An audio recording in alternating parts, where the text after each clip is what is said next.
24-এর ছাত্র নাগরিক অভ্যুত্থান যখন শুরু হয়, আমি তখন সাউথ আফ্রিকাতে একটা স্ট্যাটাস দিয়েছিলাম, কোটা নয় গোটা দেশ সংস্কার করা লাগবে।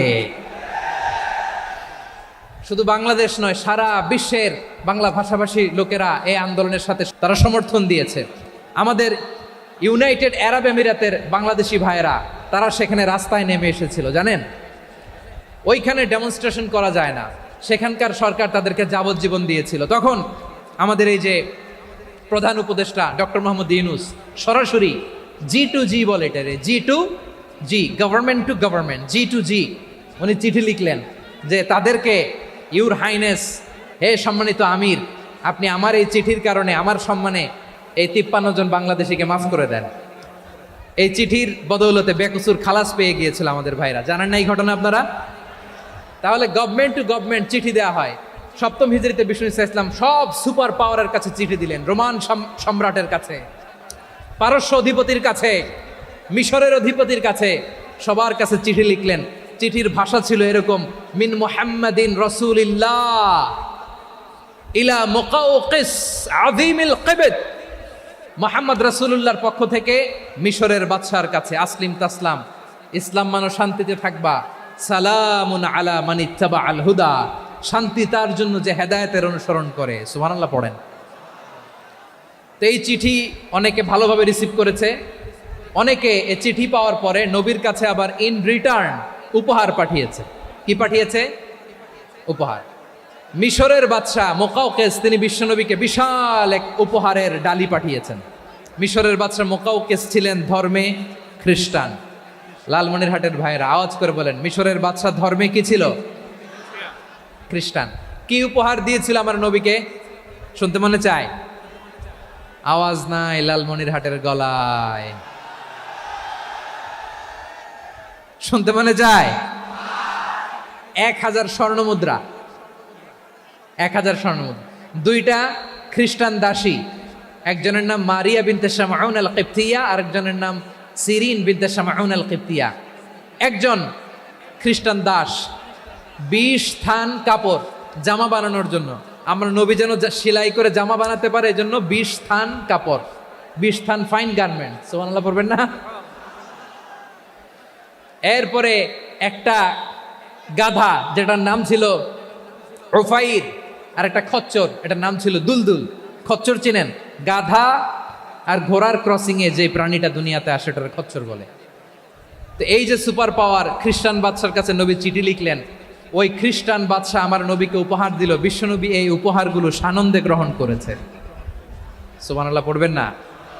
তাহলে অমুসলিম কেউ যদি আপনাকে উপহার দেয়, হালাল উপহার হলে আপনি গ্রহণ করতে পারবেন। অনুরূপভাবে পারস্যের বাদশাহ, রোম সম্রাট বিশ্বনবীকে উপহার পাঠিয়েছেন, আমার নবী সবগুলো উপহার গিফট গ্রহণ করেছেন। সুবহানাল্লাহ বলেন। তাহলে প্রিয় লালমনিরহাট আওয়াজ করে বলুন, ইসলাম কি ন্যারো মাইন্ডেড রিলিজিয়ন না ব্রড মাইন্ডেড? আম্মাজান আয়েশার কাছে মাসালা জানতে চায় মেয়েরা, হে আম্মাজান, অগ্নি উপাসকেরা তাদের ঈদের দিন নওরোজের সময় আমাদেরকে পাখি দেয়, নেওয়া যাবে? উনি বললেন, ওরা জবাই করে দিলে নেওয়া যাবে না, কিন্তু ওরা যদি ফলমূল এরকম খাবার দেয় এগুলো নেওয়া যাবে। তার মানে অমুসলিমদের দেয়া উপহার এটা গ্রহণ করা যায়। সুবহানাল্লাহ বলেন। শুধু তাই নয়, বিষ্ণু ঈসা ইসলাম অমুসলিমদের সাথে আর্থিক লেনদেনও করেছেন, ফিনান্সিয়াল ডিলিং করেছেন। অমুসলিমদের সাথে প্রয়োজনে আপনি ফিনান্সিয়াল ডিলিং করতে পারবেন। আমরা প্রায় দেখি বাজারের মিষ্টির দোকানগুলো আমার হিন্দু ভাইদের, তারপরে যে বারবার সব চুল কাটে যে নাপিত, অধিকাংশ নাপিতের দোকানে কারা? আমার হিন্দু ভাইরা। তা আপনি চুল কাটতে পারবেন কিনা? পারবেন কিনা বলেন? পারবেন। তার দোকান থেকে দই মিষ্টি কিনতে পারবেন কিনা? হ্যাঁ, আমার মুসলিম ভাইয়ের দোকান থাকলে ওইটার আমি বেশি প্রায়োরিটি দিব, ঠিক কিনা? কিন্তু যদি তাদের সার্ভিস নিতে চান, প্রোডাক্ট নিতে চান, পারবেন। তার দলিল সহিহ বুখারী, আম্মা জান আয়েশা রাদিয়াল্লাহু তাআলা আনহা বলেন, ইশতারা রাসূলুল্লাহ সাল্লাল্লাহু আলাইহি ওয়াসাল্লাম মিন ইয়াহুদিয়িন তুআমান ওয়া রাহানাহু দিরআহু মিন হাদিদ। রাসূল সাল্লাল্লাহু আলাইহি ওয়াসাল্লাম এক ইহুদির কাছ থেকে, কার কাছ থেকে? সবাই বলে নাই, কার কাছ থেকে? আমার নবী, পেয়ারা নবী এক ইহুদির কাছ থেকে জব কিনেছিল। জব, বার্লি, যেটা দিয়ে রুটি বানায়।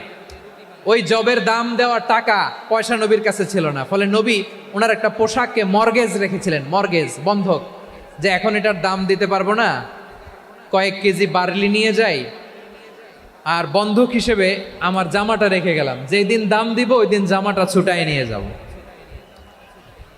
সুবহানাল্লাহ পড়বেন না? বাকিতে নিছিলেন, বাকিতে। দিরআহু মিন হাদিদ, লোহার তৈরি বর্ম, মানে যুদ্ধের পোশাক, লোহা দিয়ে বানানো। বিশ্বনবী বললেন কয়েক কেজি জব দাও, টাকাটা পরে দিব, এখন টাকা নাই, বন্ধক হিসেবে মর্গেজ হিসেবে আমার জামা রেখে গেলাম, যখন টাকা দিব জামা ছুটায় নিব। আওয়াজ করে বলতে হবে সুবহানাল্লাহ। এ থেকে বোঝা গেল অমুসলিমদের খাতে ফিনান্সিয়াল ডিলিং করা যায়, অর্থনৈতিক লেনদেন করা যায়, কেনাবেচা করা যায়, প্রোডাক্ট কেনা যায়। এমনকি আমাদের মসজিদে নববীতে বারান্দায় আপনারা একটা অটোমেটিক ফ্লাইং আমব্রেলা দেখছেন? সূর্য যখন বাড়ে মসজিদে নববীর বারান্দায় ইয়ার্ডের মধ্যে অটোমেটিক্যালি কিছু আমব্রেলা আছে, সাঁ করে খুলে যায়, আর সূর্যের তাপ লাগে না। আবার সন্ধ্যাবেলায় এই আমব্রেলাগুলো ওরা ক্লোজ করে ফেলে, দেখেন নাই না? দেখছেন? এই মসজিদে নববীকে সর্বোচ্চ উন্নত মানের কনস্ট্রাকশন ইনফ্রাস্ট্রাকচারে ডেভেলপ করার জন্য কর্তৃপক্ষ কিছু অমুসলিম ইঞ্জিনিয়ারের, ডিজাইনারের সহায়তা নিয়েছিল। সুবহানাল্লাহ বলেন। কোন দলিলের ভিত্তিতে? এই দলিলের ভিত্তিতে যে বিষ্ণু ঈসা ইসলাম অমুসলিমদের সাথেও লেনদেন করেছেন। আওয়াজ করে বলতে হবে আল্লাহু আকবার। শুধু তাই নয়, ইন কেস অফ ইমার্জেন্সি, প্রয়োজনে ইসলামের খাতিরে ইসলামকে সামনের দিকে এগিয়ে নিয়ে যাওয়ার জন্য অমুসলিমদের সাপোর্ট নেওয়া জায়েজ আছে। সুবহানাল্লাহ বলেন। অমুসলিমদের সাপোর্ট নেয়া, তাদের থেকে অর্থ নেয়া, পলিটিক্যাল সাপোর্ট, পলিটিক্যাল অ্যাসাইলাম নেওয়া জায়েজ আছে। আমাদের অনেক বিশ্ববরেণ্য দায়ীরা আমেরিকায় অস্থায়ীভাবে অ্যাসাইলাম নিয়ে থাকে, নিজের দেশে গেলে ফাঁসিতে ঝুলাই দিবে। যুগ যুগ ধরে দায়ীদের উপরে এরকম অত্যাচার আর নির্যাতন আছে না নাই? মিশরের অনেক দায়ীরা পাশ্চাত্যে যেয়ে থাকে, এই যে তারা পলিটিক্যাল অ্যাসাইলাম নিয়ে থাকে, রাজনৈতিক আশ্রয়, এটা জায়েজ আছে না? এটা যে জায়েজ আছে তার প্রমাণ স্বয়ং বিশ্বনবী সাল্লাল্লাহু আলাইহি ওয়াসাল্লাম পলিটিক্যাল সাপোর্ট নিয়েছিলেন অমুসলিমদের কাছ থেকে। সুবহানাল্লাহ বলেন। খুব মজাদার একটা ঘটনা, শুনবেন? আপনাদের আগ্রহ দেখে তো মনে হয় না শোনার ইচ্ছা আছে। আছে আছে আমার ভাইরা, বিশ্বনবীর বয়স তখন প্রায় 51 বছর। কত বছর? বিশ্বনবীর সবচেয়ে কাছের মানুষ খাদিজা রাদিয়াল্লাহু তাআলা আনহা ইন্তেকাল করেছেন। বিশ্বনবী বড্ড কষ্ট পেলেন, হৃদয়টা ভেঙে খান খান। যিনি ঘরের ভেতরে বিশ্বনবীকে সান্ত্বনা দিতেন, ভালোবাসা দিতেন, বাইরে গেলে কুরাইশরা বকাঝকা করে, অত্যাচার করে, কিন্তু আম্মাজান খাদিজা রাদিয়াল্লাহু তাআলা আনহা ঘরটারে এমন শান্তির নীর বানায় রেখেছেন, এই ঘরের ভিতরে ঢুকলে বিশ্বনবীর কলিজাটা ঠান্ডা হয়ে যেত। এজন্য রব্বুল আলামিন বলেন, খাদিজা, ও আমার বান্দি খাদিজা, জান্নাতে এমন স্পেশাল একটা ঘর আমি তোমার জন্য রেডি করে রেখেছি। ওই ঘরের মধ্যে কোনো আওয়াজ নাই, ওই ঘরের মধ্যে কোনো নয়েজ নাই, ওই ঘরে কোনো বিশৃঙ্খলা নাই। কারণ মক্কার জমিনে আমার নবী কুরাইশদের বিশৃঙ্খলা, নয়েজ আর ঝামেলাগুলোকে উপেক্ষা করে যখন তোমার ঘরের ভিতরে ঢুকতো, ঘরটারে তুমি শান্তির নীর, ঠান্ডা, নীরব, নিস্তব্ধ, নিঝুম আর শান্তির নীর বানিয়ে রেখেছ। এজন্য জান্নাতে স্পেশাল একটা শান্তির নীর আমি তোমারে উপহার দেব। ওই প্রিয়তমা স্ত্রী খাদিজা ইন্তেকাল করলেন, বিশ্বনবীর হৃদয় ভেঙে খান খান। আবার ওনার চাচা আবু তালেব ইন্তেকাল করলেন, যিনি পলিটিক্যাল শেল্টার দিতেন নবীকে। কে দিতেন? আবু তালেবের ভয়ে, বিশ্বনবীর এই চাচার ভয়ে কোনো মুশরিক নবীর গায়ে হাত দেওয়ার সাহস পায় নাই। এখন স্ত্রীও নাই, চাচাও নাই, নবীকে আশ্রয় দেওয়ার কেউ নাই, নবীর চারদিকে অন্ধকার। নবী এখন কই যাবেন? আমার পেয়ারা নবী নতুন স্টেশন খুঁজতেছেন, নতুন দাওয়াতি প্ল্যাটফর্ম খুঁজতেছেন। তিনি যায়েদ বিন হারেসা রাদিয়াল্লাহু তাআলা আনহুকে নিয়ে মক্কার পাশের একটা নেইবরিং সিটি তায়েফে চলে গেলেন। কোথায় চলে গেলেন? লালমনিরহাটের ভাইয়ের আওয়াজ করে বলেন, কোথায় গেলেন? তায়েফে চলে গেলেন দিনের দাওয়াত দেওয়ার জন্য। কি দেওয়ার জন্য? নাকি জমি কিনতে গেছিলেন? জমি কিনতে? দুনিয়ার যশ খ্যাতির জন্য? নিজের কোনো লাভের জন্য? তায়েফবাসীদেরকে জাহান্নামের আগুন থেকে বাঁচানোর জন্য। আওয়াজ করে বলতে হবে ঠিক কিনা? বিশ্বনবী বিশাল মরুপথ, পাহাড়ি পথ পাড়ি দিয়ে তায়েফের মরুজমিনে গেলেন কোরআনের দাওয়াত নিয়ে, ইমানের দাওয়াত নিয়ে। কিন্তু তায়েফের লোকেরা বিশ্বনবীর দাওয়াতকে শুধু প্রত্যাখ্যান করেই থামে নাই, তারা বিশ্বনবীর সাথে অত্যন্ত খারাপ আচরণ করেছে, বিশ্বনবীকে শারীরিকভাবে হেনস্থা করেছে, আমার নবীকে শারীরিকভাবে অত্যাচার করেছে, আমার পেয়ারা নবীর গায়ে পাথর মেরেছে, বিশ্বনবীর গা বেয়ে ঝরঝর করে রক্ত ঝরেছে, নবী জামিনের মধ্যে লুটিয়ে পড়েছেন, আবার মেরেছে, আবার নবী হাঁটতে শুরু করলেন, পেছন থেকে আবার মেরেছে, আবার নবী রক্তাক্ত হয়ে জামিনের মধ্যে লুটিয়ে পড়লেন, আবার মেরেছে। বিশ্বনবীর মতো এত সুশ্রী মানব, বিশ্বনবীর মতো এত শুভ্র মানব, বিশ্বনবীর মতো এমন চমৎকার দেহাবয়ব দিয়ে রব্বুল আলামিন কাউকে বানান নাই। এরকম চমৎকার মানুষটাকে তারা তায়েফের ওই জমিনে রক্তাক্ত করেছে। বিশ্বনবী দুনিয়ার কোনো স্বার্থের জন্য সেখানে যান নাই, নিজের কোনো লাভের জন্য, প্রাপ্তির জন্য যান নাই, তায়েফবাসীদের জাহান্নামের আগুন থেকে বাঁচাতে গিয়েছেন। ঠিক কিনা বলেন? খেয়ে না খেয়ে দিন প্রচারের কাজে নিজেকে দিয়েছ বিলিয়ে, তায়েফের কাফিরেরা চিনল না সে আলো, দুষ্ট ছেলেদের পিছু দিল লেলিয়ে, পাথরের আঘাতে ক্ষত বিক্ষত হয়ে সারা শরীর থেকে রক্ত ঝরে। হে রাসূল তোমাকে ভুলি আমি কেমন করে, হে রাসূল তোমাকে ভুলি আমি কেমন করে। পারেন না আপনারা? ধরুন আমার সাথে। হাজার ব্যথা বেদনার পরে ফিরে আসনি তুমি আপন ঘরে, দিনের আলো তুমি ছড়িয়ে দিতে, চলে গেলে মদিনায় মক্কা ছেড়ে। হে রাসূল তোমাকে ভুলি আমি কেমন করে, হে রাসূল তোমাকে ভুলি আমি কেমন করে। ঠিক কিনা বলে? প্রিয় ভাইরা, তায়েফের ছেলেরা নবীকে রক্তাক্ত করলো। আমার নবী কই যাবে? কই যাবে? মক্কায় জায়গা নাই, তায়েফে জায়গা নাই। তায়েফ থেকে ভারাক্রান্ত মন নিয়ে আমার নবী মক্কায় ফিরে আসলেন। বিশ্ব নবী মক্কায় ঢুকতে পারেন না। মক্কার মরুভূমির দিকে তাকিয়ে, উপত্যকার দিকে তাকিয়ে বিশ্বনবী ধা ধা করে কাঁদেন, ঝরঝর করে। নবীর চেহারা মোবারক থেকে চোখের পানিগুলো বেয়ে বেয়ে পড়ে। আমার জন্মস্থান, আমার শৈশব, কৈশোর, যৌবন কেটেছে এই মক্কায়, আমার এলাকায় আমি ঢুকতে পারি না। বিশ্বনবী মক্কার অনতি দূরে দাঁড়িয়ে জায়েদকে পাঠালেন, জায়েদ যাও দেখো কেউ আমাকে সাপোর্ট করার মতো আছে কিনা, যাও অমুকের কাছে যাও। জায়েদ গেলেন, তারাও প্রত্যাখ্যান করে ফিরিয়ে দেয়। বিশ্বনবী বললেন যাও অমুক লোকের কাছে যাও, তিনিও প্রত্যাখ্যান করে ফিরিয়ে দিলেন। কেউ বিশ্বনবীকে আশ্রয় দিতে রাজি হয় না। নিজ জন্মভূমিতে বিতাড়িত বিশ্বনবী, সর্বশেষ বিশ্বনবী বললেন যাও মুতঈম ইবনে আদির ঘরে যাও। মুতঈম ইবনে আদি মুশরিক, তার কাছে যাও। গেলেন, মুতঈম ইবনে আদি রাজি হয়ে গেল। সুবহানাল্লাহ বলেন।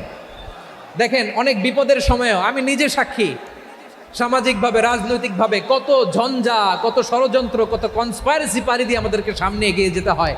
এই শত্রুদের ভেতরেও একজনকে দাঁড় করিয়ে দেয় যে আল্লাহর কোরআনের জন্য রেডি হয়ে যায়। পড়েন সুবহানাল্লাহ। মুতঈম ইবনে আদি, আল্লাহ তার মনকে নরম করে দিলেন। মুতঈম বলে, মুহাম্মদ আমি তোমাকে আশ্রয় দিব। তার দুই ছেলেকে পাঠালেন, যাও খোলা তলোয়ার নিয়ে, স্কট দিয়ে, গার্ড অফ অনার দিয়ে মুহাম্মদকে মক্কায় ঢুকাও, আর বলো আমি আমান দেব। আমান কি দিব? আমান মানে সিকিউরিটি, নিরাপত্তা। সিকিউরিটি ছাড়া, আমান দেওয়া ছাড়া কেউ থাকতে পারতো না মক্কায়। দুই ছেলে বিষ্ণু ইসা ইসলামকে নিয়ে আসলো। নবী কাবার চারদিকে তাওয়াফ করলেন, নামাজ পড়লেন। আবু জাহেল, উতবা, শাইবা, ওয়ালিদ ইবনে মুগীরা সবাই দেখে, কেউ কিছু করতে পারে না। কারণ মুতঈম ইবনে আদি ঘোষণা দিয়েছেন, আমি মুহাম্মদকে আমান দিয়েছি, মুহাম্মদের গায়ে যেন কেউ স্পর্শ না করে। আওয়াজ করে পড়েন সুবহানাল্লাহ। নবীর এই বিপদকালে মুহূর্তে মুতঈমের হৃদয়টারে নরম করে দিল কে? আচ্ছা, লালমনিরহাটের ভাইয়েরা বলেন, এই মুতঈম কি মুসলিম ছিল না মুশরিক? সবাই বলতে হবে, মুসলিম না মুশরিক? তাহলে মুশরিকের কাছ থেকে নবী পলিটিক্যাল অ্যাসাইলাম, আধুনিক রাষ্ট্রবিজ্ঞানের ভাষায় পলিটিক্যাল অ্যাসাইলাম, যেটাকে বলে রাজনৈতিক আশ্রয়। ওনার আমান বা নিরাপত্তার এই ঘোষণায় তিনি মক্কায় ঢুকলেন। যতদিন নিরাপত্তা ছিলেন। মোতেম যখন মারা গেল, বিষ্ণু ইসলাম হিজরত করে মদিনায় চলে গেলেন। সুবহানাল্লাহ। কিন্তু মোতেম যে বিশ্বনবীর উপকার করছে এটা বিশ্বনবী ভুলে নাই। আমাদের অনেকে আছে উপকার করার পরে আর খেয়াল থাকে না, খাওয়ার পরে গলা দিয়ে নামলে আর খেয়াল থাকে না। এরকম আছে না নাই? আমার নবী ভুলে নাই। বদরের প্রান্তরে 70 জন কাফেরকে যখন বন্দি করে বিশ্বনবীর সামনে হাঁটু গেড়ে দাঁড় করানো হলো, বসানো হলো, 70 জন কাফের। কয়জন? বিশ্বনবী তাদের দিকে তাকিয়ে বললেন, সহিহ বুখারীর বর্ণনা, লাউ কানাল মুতঈম ইবনে আদি হাইয়ান সুম্মা কাল্লামানি হাউলাই নাতনা লা তারাকতুহুম লাহু।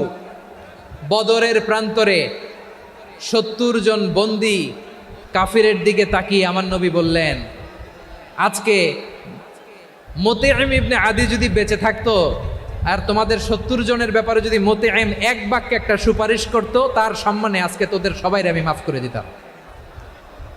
সুবহানাল্লাহ। নাই? বিশ্বনবী মুতঈমের এই সাহায্যের কথা বলে নাই। 70 জন মুশরিক হাঁটু গেড়ে বসা, নবী চাইলে এখনই এক্সিকিউশন অর্ডার দিতে পারে। তিনি বললেন, আজকে যদি মুতঈম বেঁচে থাকতো আর মুতঈম যদি তোদের জন্য সুপারিশ করতে, এই আবর্জনাগুলোর ব্যাপারে সুপারিশ করতে, আমি মুহূর্তেই তোদেরকে এমনি মাফ করে দিতাম। এবার বলেন, ইসলাম কি ন্যারো মাইন্ডেড না ব্রড মাইন্ডেড? শুধু তাই নয়, যাকে যে সম্মান দেয়ার আমার নবী দিতেন, হোক আস্তিক হোক নাস্তিক, হোক মুসলিম হোক অমুসলিম। বিষ্ণু ইসলাম যখন রোমান সম্রাটের কাছে চিঠি লিখেছেন, আমার প্রিয় লালমনিরহাটের ভাইরা, অল্প কয়েক মিনিট কয়েকটা জরুরি কথা বলবো, এদিকে তাকান, এদিকে। রোমান সম্রাটের কাছে বিশ্বনবী যখন চিঠি লিখলেন মিন মুহাম্মদ রাসূলিল্লাহ ইলা হিরাকলা আযীমির রোম, মুহাম্মদের পক্ষ থেকে হিরাক্লিয়াসের কাছে, যিনি হচ্ছেন আযীমির রোম। এটা নবী নিজ থেকে বানায় লিখছেন অতিরিক্ত সম্মান দিয়ে। কোন রাষ্ট্রপ্রধান যখন আসে তাদেরকে আমরা কি বলি জানেন? তার নামের শেষে HE এটা লিখতে হয়, H.E. মানে হিজ এক্সেলেন্সি। কি লেখে? হিজ এক্সেলেন্টি, অথবা ইউর হাইনেস, ইউর ম্যাজেস্টি। দেখেন, বিশ্বনবী সাল্লাল্লাহু আলাইহি ওয়াসাল্লাম সব নবীদেরও নবী। তিনি একজন মুশরিক খ্রিস্টান সম্রাট, রোমান সম্রাটের কাছে চিঠি লিখতে যেয়ে লিখতেছে, ইলা হিরাকলা আযীমির রোম, হিরাক্লিয়াসের কাছে আমার চিঠি, যিনি রোমের আযীম, হিজ হাইনেস, মানে রোমের অনেক সম্মানিত এক বাহাদুর। আওয়াজ করে বলেন সুবহানাল্লাহ। তার মানে যাকে যে সম্মান দেয়ার এটা বিশ্বনবী দিতেন। এমনকি যেই ইহুদিরা ভালো ছিল, এই ইহুদিদেরও প্রশংসা করেছেন বিশ্বনবী মুহাম্মদুর রাসূলুল্লাহ সাল্লাল্লাহু আলাইহি ওয়াসাল্লাম। এক ইহুদির প্রশংসা করেছেন বিশ্বনবী। ইহুদির কার? আমি তো আমার ভাইয়ের প্রশংসা করি না, আমি তো এক আলেম আরেক আলেমরে স্পেস দেই না, আমি তো এক দায়ী আরেক দায়ীর সাথে বসতে চাই না। আমার নবী ইহুদির প্রশংসা করে। কার প্রশংসা? ওই ইহুদির নাম ছিল মুখাইরিক। সিরাত গ্রন্থ ঘাটলে পাবেন। তিনি বলেছেন, মুখাইরিক খাইরু ইয়াহুদ, Mukhayriq is the best of the Jews. জুইশদের মধ্যে সে সবচেয়ে ভালো। কেন প্রশংসা করলেন তার? এর কারণ মদিনা চার্টারে কথা ছিল সব ধর্মের মুসলিম, মুশরিক, ইহুদিরা মিলে মদিনাকে রক্ষা করবে। কিন্তু 3য় হিজরিতে যখন উহুদের যুদ্ধ শুরু হলো, সবার কথা ছিল যেই আক্রমণ করে আমরা মদিনাকে বাঁচাবো। কোন শহরকে বাঁচাবো? মদিনাকে। কিন্তু কুরাইশরা যখন অ্যাটাক করলো, ইহুদিরা আর আসে না, ইহুদিরা আর বেরোয় না। বিষ্ণু বললেন, ওহে ইহুদিরা, তোমরা না চুক্তি করলে আমার সাথে যে মদিনা বাঁচাতে সবাই ঝাঁপিয়ে পড়বো, আসো। একটা ইহুদিও বেরোয় না, কেউ আসে নাই সেদিন, একজন ছাড়া। তার নাম মুখাইরেক। তার নাম কি? মুখাইরেক বাহাদুরের মতো ঘোড়সাওয়ার হয়ে বেরিয়ে গেলেন এবং বললেন, গোটা ইহুদি সাম্রাজ্যের একজনও যদি না আসে, আমি মুখাইরেককে কেউ ঘরে আটকে রাখতে পারবে না। বেরিয়ে আসলেন, এসে বললেন, আমি মুহাম্মদের পক্ষে যুদ্ধ করব। আমি মারা গেলে আমার সম্পদ আমার উত্তরাধিকারীরা পাবে না, আমার সম্পদ তোমরা মুহাম্মদকে দিয়ে দিবা। সুবহানাল্লাহ বলেন। উহুদের ময়দানে 70 জন মুসলমান শহীদ হলো। এই ইহুদি, সেও মুসলমানের পক্ষে যুদ্ধ করে নিহত হলো। সুবহানাল্লাহ বলেন। মুসলিমদের লাশ যখন নিয়ে আসা হলো, এই মুখাইরিকের লাশও নিয়ে আসা হলো। মুসলিমদের লাশের পাশে মুখাইরিকের লাশ দেখে বিশ্বনবী মুখাইরিকের প্রতি অনেক খুশি হলেন আর বিশ্বনবী খুশি হয়ে বললেন মুখাইরিক খৈরু ইয়াহুদ, মুখাইরিক যদিও তুমি ইহুদি তারপরেও তুমি সব ইহুদিদের মধ্যে সেরা ইহুদি। পড়েন সুবহানাল্লাহ। আমার নবী ইহুদিকেও সম্মান দিতে কার্পণ্য করে নাই। আওয়াজ করে বলেন আল্লাহু আকবার।